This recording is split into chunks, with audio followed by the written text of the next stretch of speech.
Kitabu cha Hosea sura ya 4 na ule mstari wa 6 kinatuonesha kwamba hasara kubwa ya kukosa maarifa ni kuangamizwa. Na maarifa yaliyozungumziwa hapa sio tu yale ya neno la Mungu. Wakristo wengi tunanaswa katika eneo hili kwa sababu tunaamini kwamba kuwa rohoni sana, kufunga na kuomba sana, kwenda kanisani sana, basi ndio tunapata mafanikio katika maisha haya. Kumbe maisha yanahitaji maarifa. Maisha pia yana kanuni zake ambazo ni lazima uzijue ili uweze kufanikiwa pia. Mchungaji wangu Baraka Kioza aliwahi kutuambia msemo huu mmoja, akasema kwamba being too holy does not guarantee protection. Kwa maana ya kwamba kuwa rohoni sana haimaanishi kwamba wewe ndo unakuwa salama tu katika maeneo yote. Akawa ametoa mfano ambao ni mrahisi kuelewa kwamba Jumapili unapotoka nyumbani na kwenda kanisani, eti kwa sababu unakwenda kanisani basi uache mlango wazi nyumbani. Hapana, ni lazima ufunge ndipo uende kanisani. Hayo maarifa ya kujua kwamba ni lazima nifunge mlango na kwenda kanisani sio maarifa ya kuyapata kwenye Biblia.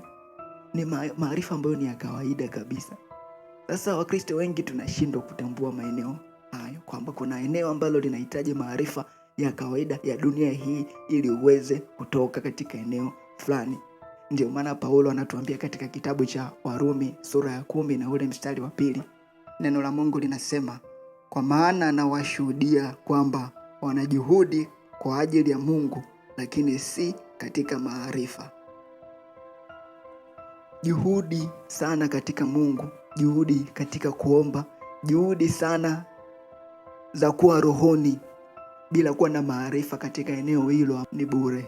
Huwezi kuendesha gari kwa kusoma sana Biblia.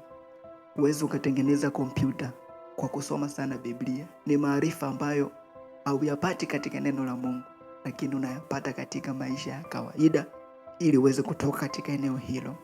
Na ndio maana siku ya leo natamani tuyatafakari maarifa katika maeneo makuu mawili au aina kuu mbili za maarifa.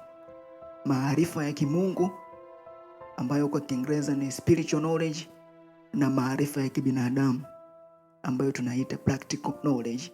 Na katika eneo hili la practical knowledge tutakaa sana kwa sababu ndilo ambalo ninaamini linazungumziwa katika ule mstari wa Hosea 4 mstari wa 6.